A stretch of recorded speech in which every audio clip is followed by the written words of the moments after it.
Hello guys, कैसे हैं आप? उम्मीद करते हैं कि आप सब खैरियत से होंगे, खुश होंगे। भाई देखने जा रहे हैं वीडियो। अगर आपको पसंद आया तो लाइक और सब्सक्राइब जरूर कर लीजिएगा। अब शुरू होने जा रहा है देश का सबसे बड़ा मुकदमा, आपकी अदालत, रजत शर्मा के साथ।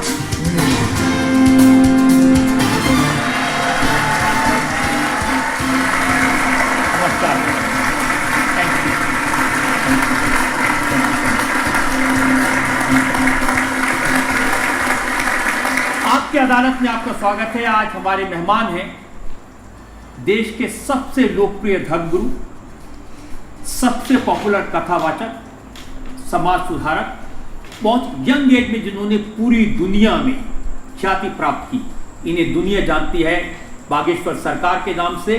मैं आमंत्रित कर रहा हूं पंडित धीरेन्द्र कृष्ण शास्त्री को।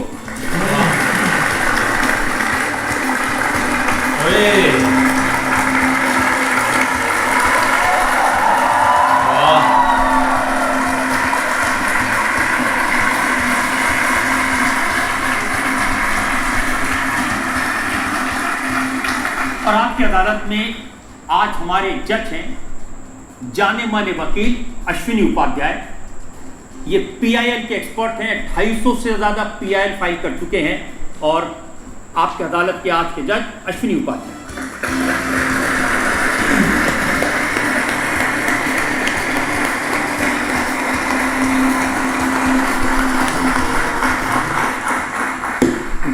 शुरू करें कार्रवाई।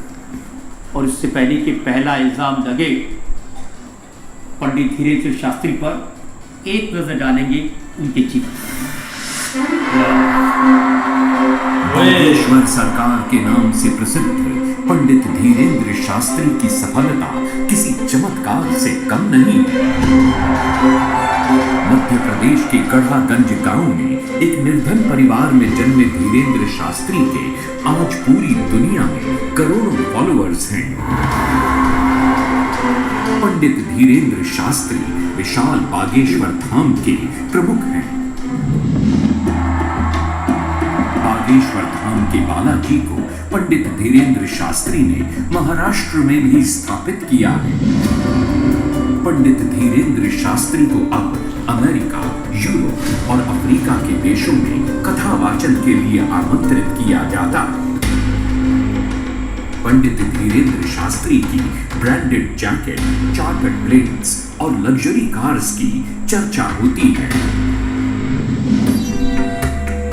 पंडित धीरेन्द्र शास्त्री बचपन से ही हनुमान जी के भक्त हैं और ये मान्यता है कि उन पर हनुमान जी की विशेष कृपा है। पंडित धीरेन्द्र शास्त्री का कथा कहने का अंदाज निराला है। हंसते हंसते बड़ी बात कह देते हैं। पंडित धीरेन्द्र शास्त्री जहां जाते हैं वहां हजारों लोगों की भीड़ उमड़ती है।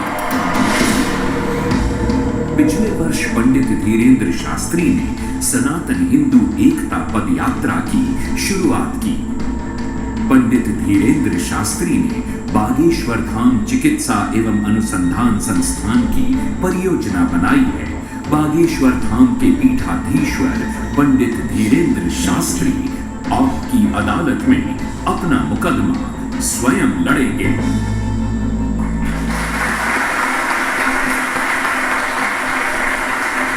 तो आइए शुरू करते हैं आपका मुकदमा।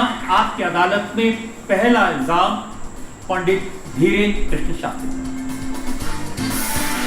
आपकी अदालत में बागेश्वर धाम के प्रमुख पंडित धीरेन्द्र शास्त्री पर इल्जाम है कि ये बहुत नटखट हैं। अब शास्त्री जी, जो कथावाचक होते हैं, प्रवचन देने वाले साधु संत होते हैं, आमतौर पर धीर गंभीर स्वभाव के होते हैं, लेकिन आप बड़े नटखट हैं, चंचल हैं, मस्ती करते रहते हैं और आपके जो भक्त हैं उनके साथ भी खूब मस्ती करते हैं। जिसकी मस्ती जिंदा है उसकी हस्ती जिंदा है, वरना जबरदस्ती जिंदा है। हमारे जीवन में हमें ना आसक्ति है ना अनासक्ति, ना मोह है ना निर्मोह है, ना हम बैरागी है ना गृहस्थी है वर्तमान में। तो भगवान की कृपा से जैसा जीवन है, सबकी अपनी अपनी प्रवृत्तियां होती, स्वभाव में साधु में गंभीरता भी होनी चाहिए, चंचलता भी होनी चाहिए, पर जिंदगी को आनंद की तरह जीना चाहिए। इसलिए हम मस्ती के साथ जीते हैं, परवाह नहीं करते लोगों को क्या टेंशन है, क्योंकि हम टेंशन लेने नहीं आए, कुछ लोगों को देने आए। तो ये जो आपका चंचल स्वभाव है, ये जो मस्ती है, ये अभी एक्वायर किया है, बचपन से ही ऐसे जन्मजात, और शायद पिछले जन्म का याद नहीं है, लगभग ऐसे ही रहे हम ऐसे ही हैं। उसके पीछे कारण है कि हमने अपनी ज़िंदगी में, हमारे गुरु से एक बात हमने सीखी। हमारे गुरु ने कहा था कि सीरियस देखना है तो अस्पतालों में जाओ, सीरियस लोग तो अस्पतालों में मिल जाते हैं। जिंदगी एक संघर्ष की कहानी है, जिंदगी एक ऐसी जुबानी है जिसको जीना है और खुलकर जीना है, ऐसे जीना है कि कोई हमारे जीवन को आए तो इतनी खुली किताब हो, कोई भी आकर के पढ़ जाए। तो जब बचपन में शरारत करते थे तो स्कूल से डांट भी पड़ती होगी? हमारे टीचर हमको बहुत प्यार करते थे बचपन से, हनुमान जी की कृपा, गुरु जी का आशीर्वाद, तो हमको बहुत, हमारे जो टीचर थे, और अद्भुत बात है हम दुनिया के इतने विचित्र विद्यार्थी हुए कि जिन टीचर से हमने पढ़ा है उनको ही हमने सिद्धि पाने के बाद चेला बनाया। उनका पर्चा बना दिया आपने? उनका पर्चा बना दिया पर्चा बनाया सो तो ठीक है, उनके अंदर वो भाव जगा। उन्होंने कहा कि वो बात अलग है कि आप हमारे विद्यार्थी रहे, पर हमारी इच्छा है कि आप हमको मंत्र दीक्षा दो। तो पहले हम यस सर करते थे, अब गुरु पूर्णिमा पे वो हमको जी गुरु जी करते अब हम ये तो कह नहीं सकते कि आधी बात चेला, तो हम कहते आप तो आ भैया। लेकिन मैं सुना कि बचपन में काफी अभावों से गुजरना पड़ा, मुश्किल का सामना करना पड़ा।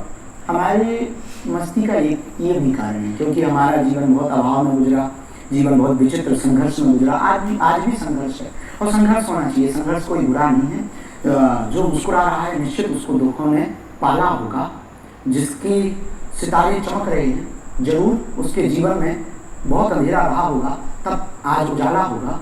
हमने अपनी ज़िंदगी में जो भी बचपन काल गुजारा बहुत विचित्र तरीके से गुजारा, तो कभी कभी कोशिश करते हैं कि वो बचपना ना आए बाहर, और कोशिश करने के बाद भी वो रुकता नहीं, वो बचपना बाहर निकल जाता है। तो जीवन ऐसा था कि भोजन की भी व्यवस्था नहीं, वस्त्र की भी व्यवस्था नहीं, एक ही कपड़े में 2-2 साल रहना पड़ता था।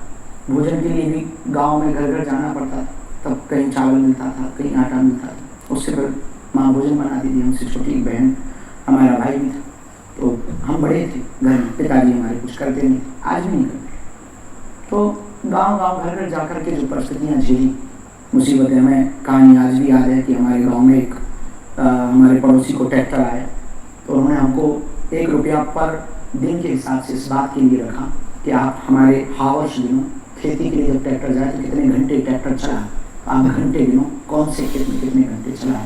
पढ़ने लिखने में थोड़े से ठीक ठाक थे, वो कोई लिखाई करके शाम को आते तो 1 का सिक्का मिलता था।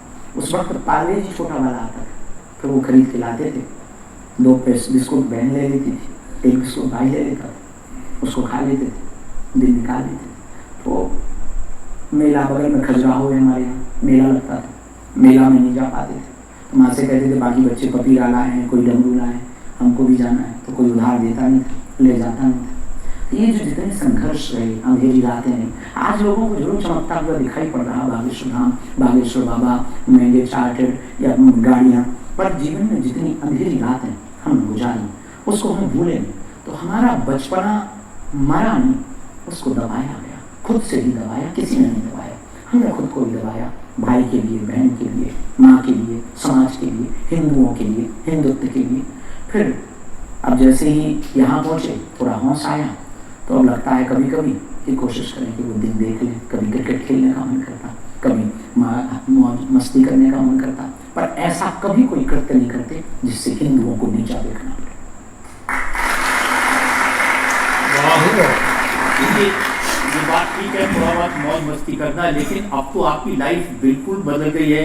अनंत अंबानी की शादी करने के लिए स्पेशल प्लेन से आप ऑस्ट्रेलिया से आए। बुलाए कोई तो हमें क्या बुलाया, आपने बुलाया, आपकी अदालत आ वो बात अलग है कि आपने चार्टर नहीं भेजा है, तो ये आपकी कमी है, हमारी कोई कमी नहीं है। हमको तो कोई बुलाया तो साधु है, वो बहुत प्रिय है, वो बहुत प्यारे। उन्होंने जो कार्य किया अभूतपूर्व किया, अपनी विवाह परंपरा को, मांगलिक काज को, उत्सव को महोत्सव बनाया और सनातन संस्कृति के साथ मनाया। इस देश में अमीर बहुत है, पर ऐसी अमीरी होनी चाहिए जिसमें साधु भी हो, देश का नेता भी हो, देश का अभिनेता भी हो, पर संत भी हो, महंत भी हो, आदर भी हो, सत्कार भी हो, त्योहार भी हो, उत्सव भी हो। हमें ये बात उनकी जची और हमारी बहुत प्रिय भी। उन्होंने कहा कि आपको आना है, और उन्होंने फोन लगाया कि हम तब तक दूल्हा नहीं बनेंगे जब तक दादा कहते, तो जब तक आप आओगे। हम कहा हम ऑस्ट्रेलिया में, हमारी कथा है, कथा छूट जाएगी तो दक्षिणा भी नहीं मिलेगी, बड़ी आफत हो जाएगी। तो उन्होंने कहा कि आप टेंशन न लो, आपकी कथा पे हम भेजेंगे। तो हम चौंके, उनका कैसे भेजेंगे? उन्होंने फिर बड़ी वाली चील गाड़ी भेज दी। हमने हवाई जहाज का नया नाम रखा चील गाड़ी। तो उन्होंने बड़ी वाली चील गाड़ी भेजी, उसमें हम बढ़िया सोते चले आए, उसी में नहाने की व्यवस्था थी। गजब की हवाई जहाज की। हम तो भगवान से कह रहे थे ऐसी हर बात भेजें जो हमको बुलावे। अब आपने नहीं भेजी है वो आपकी।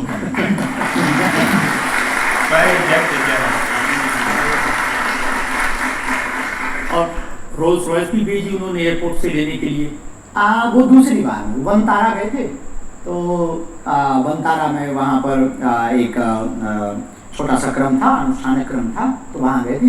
तो वहाँ पर हमने नाम सुन रखा था रोल्स रॉयस पर बैठे नहीं, पर सच बताएं जितने भी है अपने बाप की कुछ नहीं मिलती है, थोड़ी देर के लिए मेहमान। जैसे जिंदगी में पूरी दुनिया मेहमान है, आती है चली जाती है, यहाँ कोई मालिक नहीं है, सब मेहमान जिंदगी में। ऐसे हम भी मेहमान ही है। वो बुलाते हैं कुर्सी पे, गुरुजी इस पे बैठ लो। लोगों की प्रसन्नता जिसमें होती है, इनकी प्रसन्नता के लिए कि इनको अगर खुशी मिल रही है, उनको इसमें खुशी मिलती है, हमको ऐसे बैठाने में। उनने देखी होगी हमारी कहानी, प्रेम बहुत करते हैं। तो हमने कहा कोई बात नहीं। अब आपने कहा, उन्होंने रोल्स रॉयस भी, हमने उस पर भी बैठ के मजा ले लिया। उल्टा गेट खुलता है।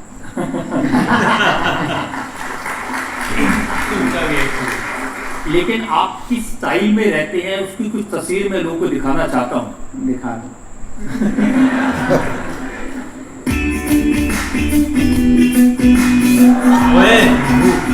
गुरु के गुरु लग रहा है अपना पंडित को।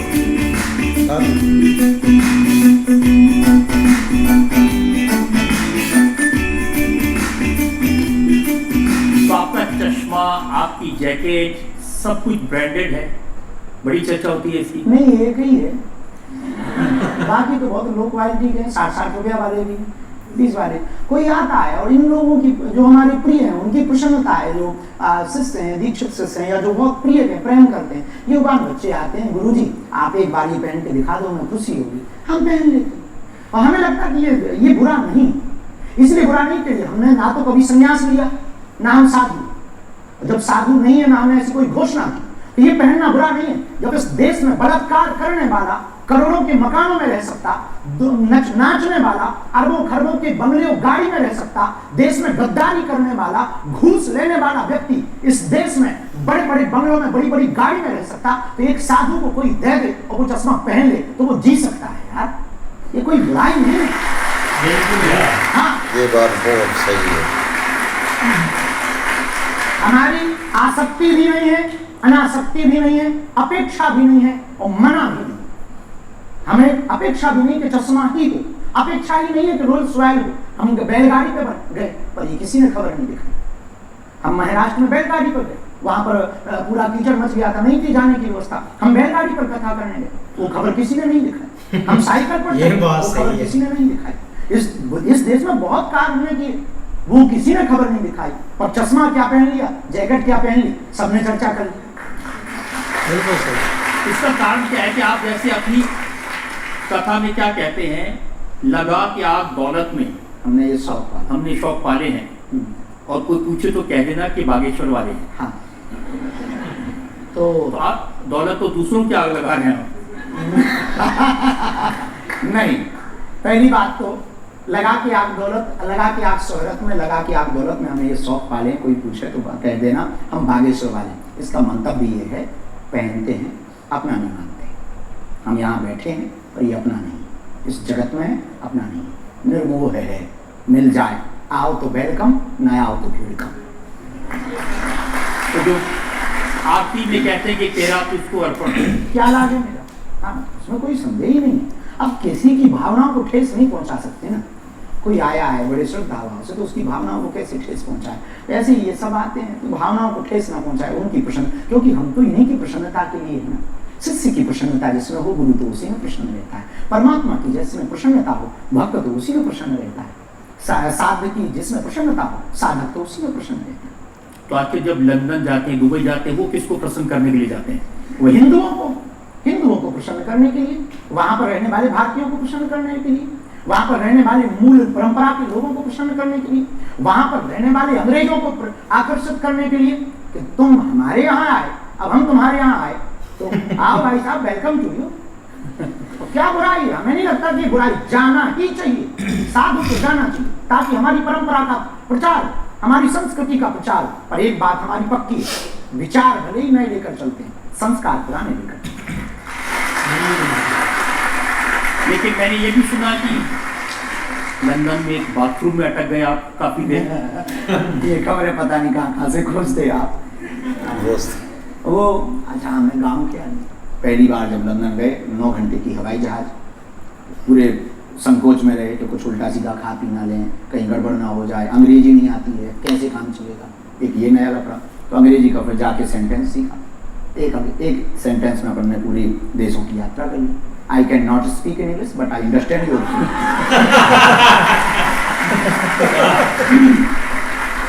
अब जैसे ही हम लंदन उतरे तो हित्रो से एक जगह है बेंगली, तो बेंगली में चेला जजमान लेने आए, फूल माला चढ़ाई, हमने आशीर्वाद दिया, तो घर ले गए, महाराज ये घर है। तो हमने देखा, पहली बार लंदन गए, पहली बार विदेश गए, प्रथम यात्रा थी हमारी विदेश की। हमने मकान देखा, तो लकड़ी का मकान अच्छा लगा, सुंदर बढ़िया, नीचे कारपेट बिछा, मोटा गद्दा, उनका बहुत अच्छा घर है। ठंडी थी, अब हमने सोचा स्नान ध्यान करने पर भोजन पाए। तो जैसे ही कपड़े उतार करके अंदर गए, बड़ा झंझट, और वहाँ पे कहीं नल की टोटी है। अब हम बड़ी टेंशन में, अब कपड़ा भी उतार लिए, कैसे रहें, तो तौलिया वाला लपेटे, हम कहा वैसे कैसे, अब नागा बाबा बन के बाहर निकले, तो बाल्टी नहीं, वो मग नहीं, वो हम देसी आदमी, विदेशी, वहाँ तो सिर्फ 30 रुपये पर थी। अब वो लफड़ा फंस गया। अच्छा, टोटी हो तो काम चला रहे हैं कि भीतर भीतर कौन देखने वाला है, लेकिन फिर वो लफड़ा के कहीं पे वो पानी निकलने वाला नहीं। अब टेंशन में लगभग 30 मिनट दिमाग लगाते रहे कि कहाँ फंस गए। हमें लगा कि जजमान का मकान पूरा नहीं बना, आध बने में ही घुस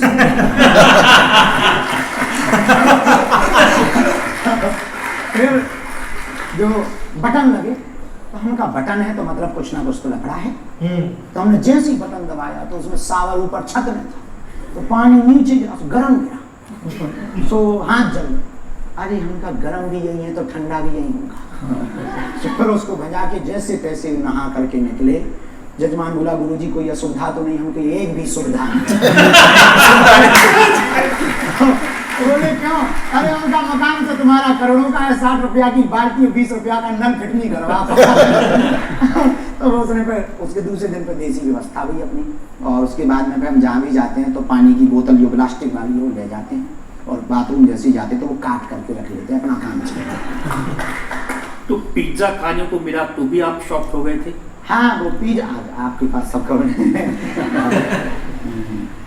पिज्जा वहाँ कथा हुई तो यजमान जी जो सब लड़के बहुत अच्छे मिल गए, हिल जुल गए, और भाव प्रभाव देख करके, कथा देख करके, दरबार देख करके हमने बढ़िया हनुमान जी का नाम लेके 2-3 दिन में जहाँ हनुमान जी ने पूंछ घुमाई तो कुछ अंग्रेज भी चेला बन गए, वहाँ के लोग भी फिर समझ गए अब ठीक है बाबा बहुत अच्छा है।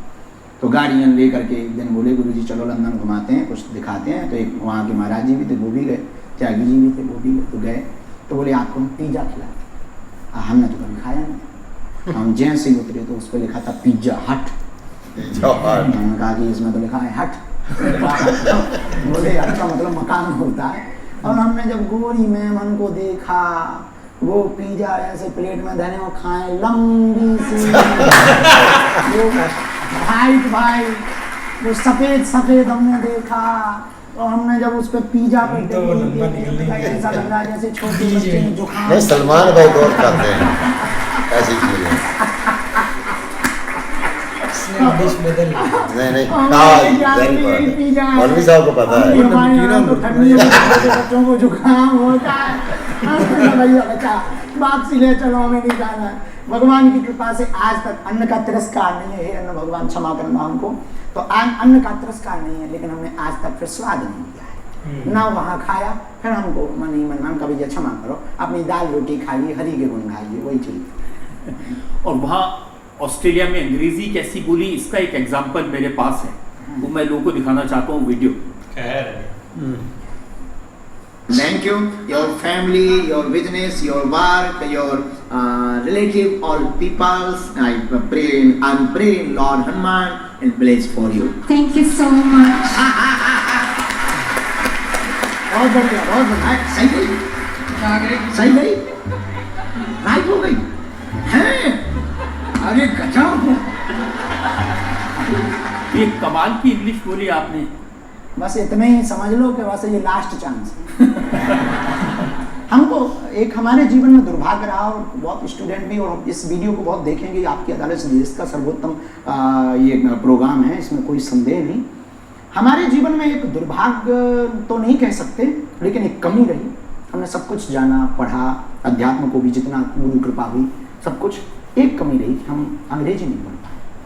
थोड़ा कई बार झिझक आती है। जैसे अभी लास्ट दिनों में हम न्यूजीलैंड गए तो वहाँ के प्रधानमंत्री हमको मिलने आए, बड़ी टेंशन थी, और 2-3 घंटे पहले प्रेशर था माइंड पे कि अब वो आएंगे, हम क्या बोलेंगे। भारत में तो प्रधानमंत्री जी मिले थे तो हिंदी बोल देते, बढ़िया काम चल गया। अब यहाँ क्या बोलेंगे? अब उन्होंने तो अंग्रेजी ही ठोकी, ओ वेलकम वेलकम वेलकम बागेश्वर बाबा, वेलकम वेलकम। हमने कहा thank you thank you thank you. अब क्या बोलते हैं, हमें यही आती है। तो फिर हमने अंत में यही कहा कि sorry I can not speak in English but I understand. तो हमारे जीवन में हम यही कहेंगे, जो हमने भूल की वो बाकी बच्चे ना करें। पढ़ना बहुत जरूरी है। अपने बच्चों को आप कपड़े देना या ना देना, संपत्ति देना या ना देना, बच्चों को शिक्षा जरूर देना। आप बच्चों को शिक्षा दोगे, भले ही आप बड़े घर में बेटी का विवाह ना करवा पाओ, बड़े घर में अपने बड़ा मकान देकर के बालक को ना जा पाओ, यदि शिक्षा देकर के अपनी बेटी को और अपने बच्चों को देकर के जाओगे, संस्कार देकर के अपनी बेटी और बच्चों को जाओगे, तो वो बिना मकान के भी अपनी शिक्षा के बल पर मकान भी बना लेंगे, दुकान भी बना लेंगे।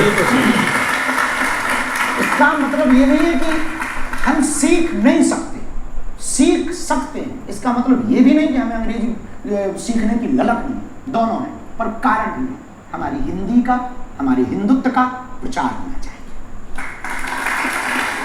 मैं तो ये भी सुना कि मॉरिशस में जब आप गए थे तो प्रेसिडेंट से मिलने गए, वहाँ भी अंग्रेजी की दिक्कत थी, तो आपने उनका पर्चा निकाल दिया। हाँ, वहाँ के मॉरिशस में जब वहाँ के प्रधानमंत्री और राष्ट्रपति दोनों को मिले थे, और पहले तो ऐसे ही गए थे, फिर मन में मूड आया कि अपन को तो मिलना है। एक चेला थे, उन्होंने कहा कि गुरु जी आप आशीर्वाद दो, अच्छा रहेगा। हम तो फिर ही ले चलो, पर वही दिमाग में था कि कैसे होगा। भगवान से प्रार्थना की, हनुमान जी से निवेदन किया कि अब आप कृपा करो, लाज रखो। तो गुरु महाराज से प्रार्थना की, प्रणाम किया, उन्होंने अद्भुत लाज रख दी। तो पहले तो 15 मिनट का टाइम उनके पीए ने बताया कि आपको 15 मिनट दिए गए, 15 मिनट, और आप संवाद करके जो भी विषय भारत की तरफ से, संस्कृति की तरफ से रखना हो आप रख लीजिए। हमने अपनी बात रखने के लिए जैसे ही पहुँचे तो उन्होंने पूछा, ट्रांसलेटर बीच में था कि ये पूछते क्या। अपन ने पहले ही पर्चा बना के रख लिया, क्योंकि अपना तो होते बढ़िया सब इज्जत सम्मान चाहिए था। हमने कहा मिले 15 मिनट, इतने में हलवा होगा। 15 मिनट में तो हमें यही समझ में आएगा कि बोल क्या रहे हैं। भाई हम क्या बोलेंगे, हमारी इंजन ही गर्म 1-1.5 घंटा में होता है। तो फिर हमने हनुमान जी का नाम लिया, अपने गुरु भगवान का, उन्होंने लाज रख दी सन्यासी बाबा ने। 2-4 बातें अपन ने संकेत में हिंट ली, और बहुत अद्भुत सटीक गई। जो ट्रांसलेटर था, हमने उससे कहा कि कह दो ऐसा ऐसा लफड़ा है और ऐसा ऐसा है, वो पर्चा बताने योग्य नहीं। जहाँ इतना बताया सोई वो अंग्रेजी में ही सबसे बोला, सिक्योरिटी से वो और दरवाजा बंद करके ट्रांसलेटर हम वो तीनों 1.5 घंटे तक बैठे रहे। बढ़िया चाय पिलाई उन्होंने 2-2 बार, बढ़िया पानी। हमने मनी मन बब्बा जी से कहा जय बजरंग बली।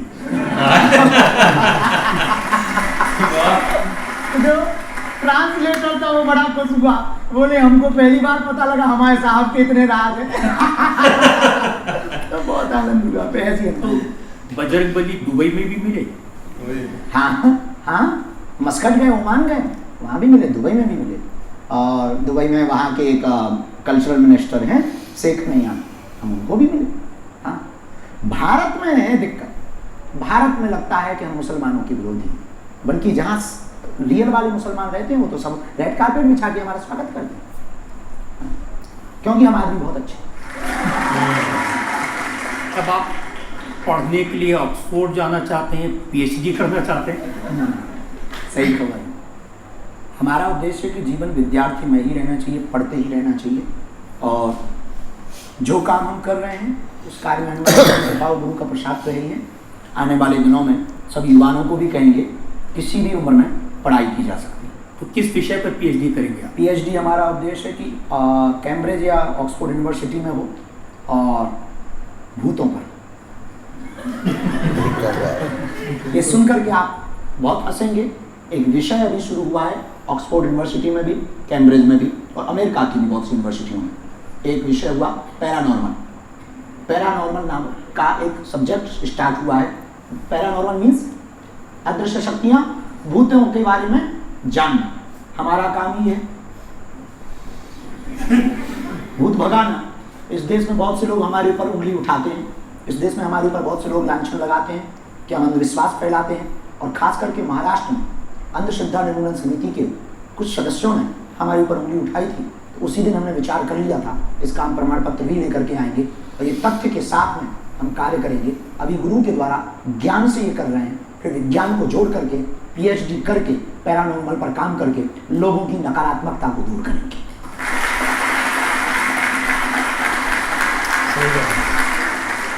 देखिए आज तो बहुत सारे लोग जब आपकी विदेश यात्राएं देखते हैं, आपकी ये गाड़ियां देखते हैं, लोग कहते हैं ये अब ये अमीरों के गुरु हो गए हैं, गरीबों से नाता टूट गया है। वाह, गरीबों से नाता तोड़ेंगे तो जी नहीं पाएंगे, क्योंकि हमारी जिंदगी गरीबी थी, आज भी वही है, कल भी वही है। जब तक जिएंगे जैसे कल थे वैसे ही रहेंगे।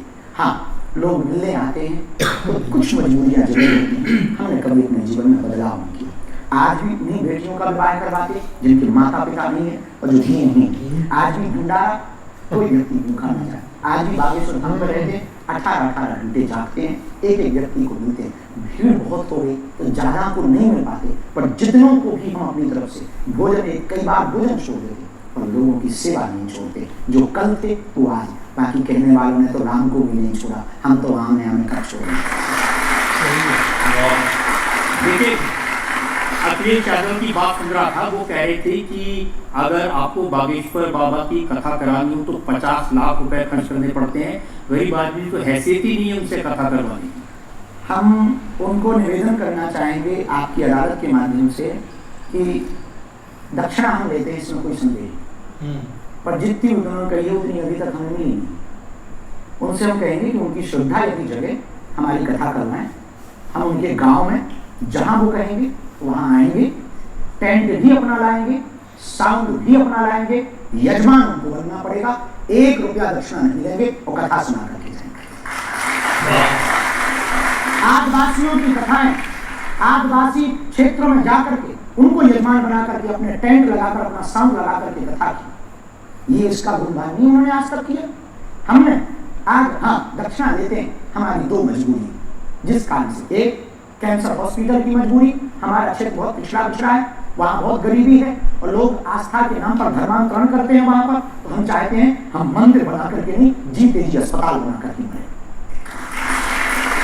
दूसरा, अन्नपूर्णा भंडार। यदि देखो हमारे पिताजी तो मुख्यमंत्री नहीं, तो अब व्यवस्था चलानी है तो दक्षिणा तो लगी, कोई श्रद्धा पूर्वक दे देता है तो हम मना नहीं करते। लेकिन यदि कोई इस देश का व्यक्ति इतना अमीर दिल का हो जिसका जमीन जागे, हमारे कैंसर हॉस्पिटल और हमारे अन्नपूर्णा की सेवा का संकल्प ले ले और वो करने को तैयार हो, हम आपकी अदालत में दान ठोक करके हनुमान जी लेकर के आए, इनकी कसम खाकर कहते हैं जब तक जिएंगे 1 रुपया अपनी जेब में नहीं लेंगे, उसको ही देंगे। बस ये 2 सपने वो पूरे कर देंगे, हमें कोई अपेक्षा नहीं।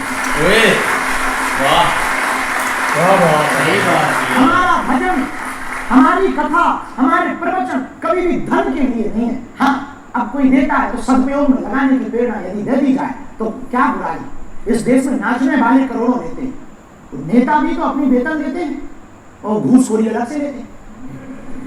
देखो दूध का मिला कोई नहीं, लेकिन दक्षिणा लेकर के यदि कोई बेटियों का घर बसाए, दक्षिणा लेकर के भंडारा करवाए, दक्षिणा लेकर के यदि कैंसर हॉस्पिटल बनाए, तो हमें लगता है कि बेहतर कार्य है इस देश में प्रत्येक व्यक्ति को करना चाहिए। आपने इतनी उत्तम बात कही है और वाकई में सबको ये करना चाहिए। दान दक्षिणा का अगर इस्तेमाल हम लोगों को शिक्षा देने में, इलाज कराने में कर सके, इससे अच्छी कोई बात नहीं है। आपकी अदालत में अगला आपकी अदालत में लो जी भाई, आगे ना जो पार्ट है ना वो भी देखेंगे लेकिन नेक्स्ट पार्ट में जो मिसगाइड करते हैं ना वो इस पर बहुत अगर गुरुजी देंगे ना जवाब तो मज़ा आएगा। लेकिन यार देखो एक स्टार्ट उनका कैसे हुआ है। हम बोलते हैं कि यार बस ऐसे ही बन जाता है सारा कुछ, लेकिन नहीं भाई, उन्होंने गुर्बत भी झेली है, उन्होंने एक हालात भी ऐसे झेले हैं, इन हालातों से निकल कर वो आए हैं। लेकिन आगे भाई ऊपर वाला देने वाला होता है सारी चीज़ें, हर कोई अपना अपना एक हाथ पाँव मारता है। लेकिन अब मज़ा आया उनकी बातें सुनकर, यही होता है ना। ज़्यादातर हमने पीछे एक शॉर्ट्स बनाए थे तो उसमें थोड़ा सा नहीं पता चला, लेकिन जब आते हैं ना सामने और बातें करते हैं फिर एक मज़ा आता है। लास्ट में ये ना ऑस्ट्रेलिया में गए थे तो उधर इन्होंने एक गुच्ची की ऐनक पहनी हुई थी, तो वो चश्मा पहना हुआ था, तो उस पर फिर लोगों ने यार इतना एक ट्रोलिंग की ना कि ये तो मतलब के बाबा जी हैं, ये एक इतना बड़ा ब्रांड बाबा बन गए, फैंसी बाबा बन गए, इतना ब्रांडेड बड़ा बनाया हुआ है यार, ये कैसे लोग हैं। अब देखो ना, ये होते हैं वो फ्री लोग जिनका कोई एक धंधा ही नहीं होता, जो दूसरों पर एक कीचड़ एक छिड़क के लिए रखे होते हैं, तो उन्होंने भाई ये सारी चीजें कर दी। लेकिन इसकी बहुत कंट्रोवर्सी बनी। अब उन्होंने जो चीज क्लियर की है ना और बहुत गुस्से से बताया है कि यार अगर कोई चाहने वाला दे दे चीज, हमने पहनकर फोटो खिंचवा लिया तो उसमें क्या। अब वो थोड़ा सा नजर आ रहा था गुच्ची, लोगों ने ऐसे क्लोज कर करके ऊपर सर्कल बनाया कि ये देखो गुच्ची पहने हुए है, गुच्ची पहने हुआ है। तो ये बहुत एक ना बात गलत होती है भाई। आजकल उन्होंने ये चीज भी क्लियर किया कि बहुत सारी चीजें चल रही होती है साथ साथ। बहुत अच्छी वीडियो थी भाई। गुरु साहब ने ना जवाब बड़े दिए हैं, हर बात का जवाब दिया और अच्छे तरीके से दिया है। वो जो कह रहे थे आपकी गाड़ियां इतनी हैं, ये है वो है, वो भाई कह रहे जब कथा सुनाते हैं हम जाते हैं ना तो तब वो भेजते हैं हमें लेने के लिए। हमारे पास कोई अपनी नहीं है, वो सारी उनकी होती हैं, वो भाई भेजते हैं। आप अंबानी साहब ने प्राइवेट जेट भेजा था, वो क्या उनका हो गया, गुरु साहब का हो गया यार। वैसे ही बस वो ना जो होते हैं ना भाई, जिनका दिमाग नहीं ना होता एक जगह पे, वो ऐसी बातें करते हैं। अंधविश्वास जो होते हैं वो बातें ऐसी करते हैं भी। गुरु साहब के भाई इतने पैसे, ये हो गया वो हो गया। एक बात उन्होंने की है कि भाई वो पैसे इतने लेते हैं, 50,000 लेते हैं कथा का। उन्होंने कहा लेते हैं, मानते हैं लेते हैं, पर हम भाई कैंसर हॉस्पिटल बना रहे हैं, वो कौन सा अपने इजाद पर लगा रहे हैं, फ्री में भंडार लगाए हुए हैं। हाँ यार, खाना खिलाने और लड़कियों की शादी भी करवाते हैं जिनसे जाहिर बात है यार हो पाता यार, अच्छे यार वो अच्छे काम ही करते हैं। हाँ। ये तो नहीं ना भी बुरे याशी में या बुरे कामों में भाई लगा देते हैं। वो बंदे होते हैं भाई ऐसी बातें करने वाले कुछ होते हैं। बाकी वीडियो बहुत अच्छी थी। बिल्कुल यार, एक बहुत ही सिंपल तरीके से वो अपनी लाइफ जी रहे हैं। मतलब पहले इतना नहीं पता था, अब ऐसे कोई पॉडकास्ट आता है या वो अपने बारे में कुछ बताते हैं या आपकी अदालत में आते हैं ना लोग, तो वहाँ काफ़ी ज़्यादा राज खुलते हैं। लेकिन यहाँ पर उन्होंने बात की या अपने बारे में बताया, जैसे उनका फॉरेन विजिट था ना, वो काफ़ी ज़्यादा इंटरेस्टिंग था कुछ चीज़ों की वजह से, जो एक फ़नी मतलब आप फ़नी वे में लेने। एक सबसे ज़्यादा वो था कि जो एक नहाने के लिए गया तो वहाँ फंस गया भाई, आधा घंटा 40 मिनट उन्होंने वहाँ लगा दिए। तो नहीं पता चलता ज़्यादातर ना ये आजकल जो वॉशरूम बने होते हैं, पता नहीं क्या क्या है यार। फिर कहते हैं बंदे बाबा जी के पास इतने पैसे, ये वो ले, वो गलत बातें करते हैं बहुत ज्यादा। बिल्कुल। लेकिन एक दूसरा उनके साथ हो गया, जो एक पिज्जा खाने के लिए चले गए, वहां पर भी यार एक ना उन्होंने देखकर वहां से निकल आए। लेकिन देखें यार, जहाँ भी जाते हैं ना उनको काफी ज्यादा रिस्पेक्ट दी जाती है। चाहे वो दुबई में गए हैं, न्यूजीलैंड में गए हैं, वहाँ के वो प्राइम मिनिस्टर से मिले हैं। एक और कंट्री बता रहे हैं, हाँ वहाँ भी गए, अब वहाँ के भी प्राइम मिनिस्टर मिले हैं। मतलब ये कि उनको जानने वाले या उनके चाहने वाले पूरी दुनिया में करोड़ों हैं, जैसे उन्होंने स्टार से भी मिसाल दी है। तो वो जहाँ भी जाते हैं उनको मिलने के लिए या उनकी कथा लोग रखते हैं, वो काफ़ी ज़्यादा अच्छे से भाई उनको एक कथा सुनाते हैं, लोग सुनते हैं। चाहे उनकी इंग्लिश थोड़ी कमज़ोर है, लेकिन फिर भी यार वो अपनी तरफ से कोशिश ज़रूर करते हैं। काफ़ी इंटरेस्टिंग है उनकी लाइफ शुरू से। भाई बाबे होरा ने जो मैसेज देता है ना, जो उधर अपना ऑस्ट्रेलिया या अपना बाहर गया ना दौरे पर, तो उधर उनको इंग्लिश बोलने में जो मसला बना है ना भाई, तो उसने भाई ये मैसेज दिया कि अपने बच्चों को कम से कम इतनी तालीम लाजमी दें कि वो किसी अपना लैंग्वेज जो है ना बाहर जाकर जो इस्तेमाल करनी पड़े या बोलना पड़े किसी को इंग्लिश में, तो उधर कम से कम वो बात करने योग्य तो हो जाए कि इतने उनके साथ इंग्लिश में बात कर सकें। लेकिन भाई ये बहुत अच्छा मैसेज है, और तालीम भाई बच्चों को लाजमी देनी चाहिए भाई, कम से कम वो अपनी लाइफ जो है ना अपने अच्छे तरीके से भाई गुजार सके।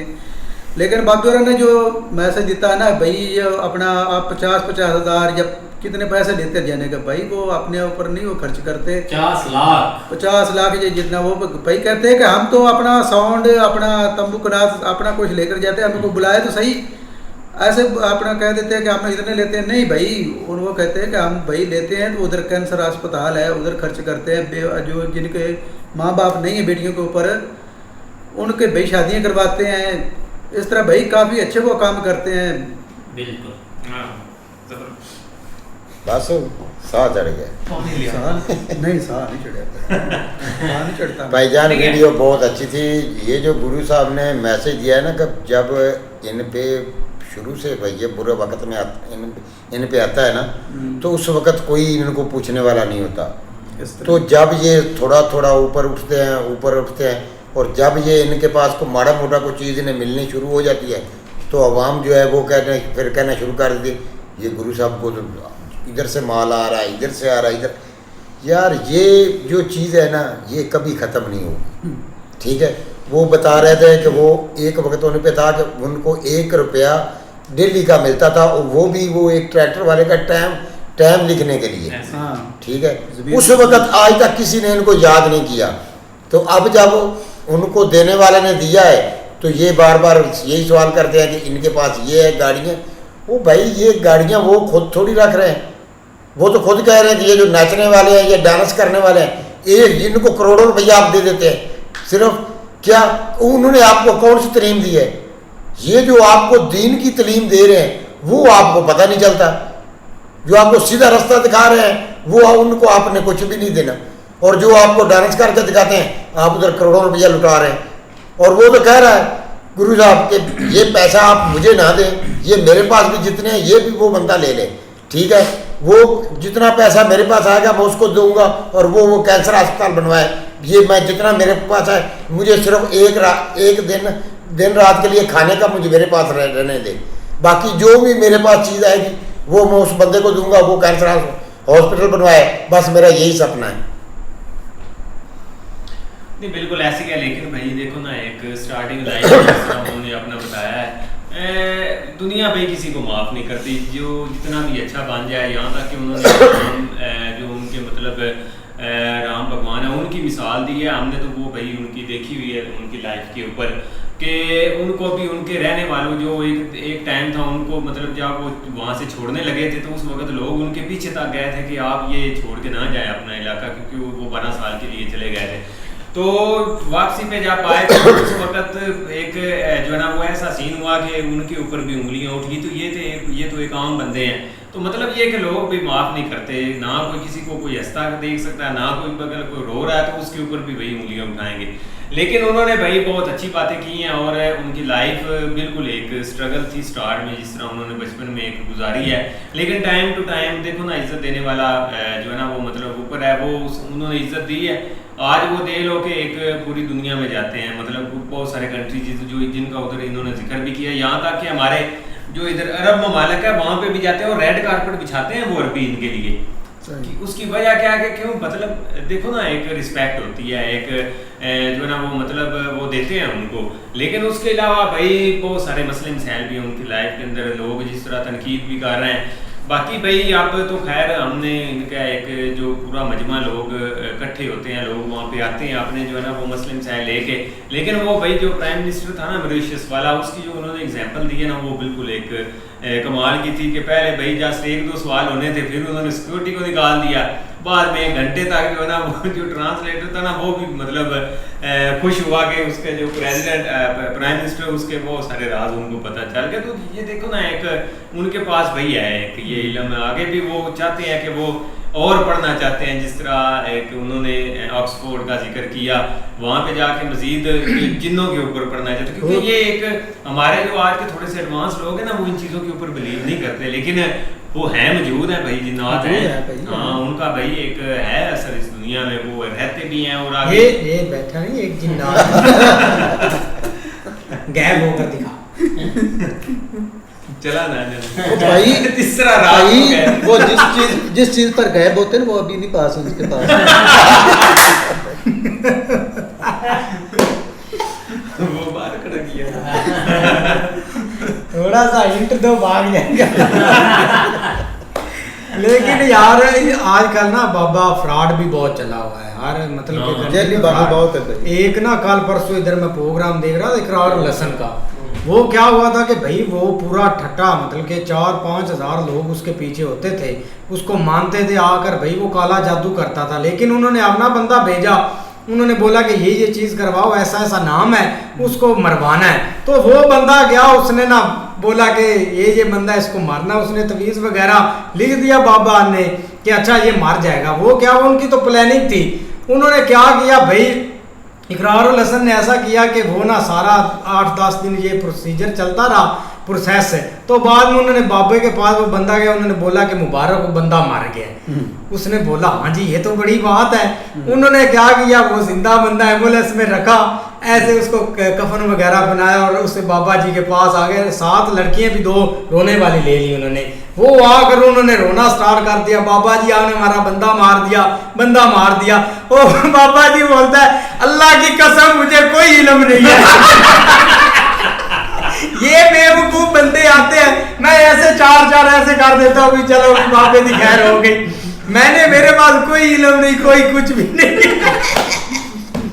उन्होंने बोला बंदा तो सच्ची मार दी। प्लानिंग देखो यार कितनी। फिर बाबे को शुक्र है कि लोगों ने मारा नहीं था। ऐसे ऐसे बाबे भी आजकल कर जाते हैं इधर पाकिस्तान में। लेकिन यार आज जो सलाब के दिनों में चल रहा है यार, वो जो बाबा को लेकर भाई 4 पाई के ऊपर भाई उन्होंने बिठाया, वो चौकड़ी मार के बाबा ऐसे बैठा हुआ भाई। और भाई मंजी उन्होंने भाई जो 4 पाई होती ना, वो भाई पकड़ी हुई उन्होंने, चारों साइडों से बंदे उनके पीछे चल रहे हैं, वो बाबा जी ऊपर ऐसे ऐसे काट रहे हैं। वो जो सलाब रोक रहे हैं। आज तो मौलवी भी लगा, पर ये सलाब नहीं, ये कुछ और रोकने के लिए। इससे नाली नहीं रुकनी, ना सलाब क्या रोकना। नहीं ये ना बहुत बड़ी जालत होती है जहरी बात है। लेकिन भाई टॉपिक पर आ जाए तो भाई बहुत अच्छा लगा वीडियो देखकर। नेक्स्ट पार्ट भी ज़रूर देखेंगे। अगर आपको पसंद आए तो लाइक और सब्सक्राइब ज़रूर कर दें।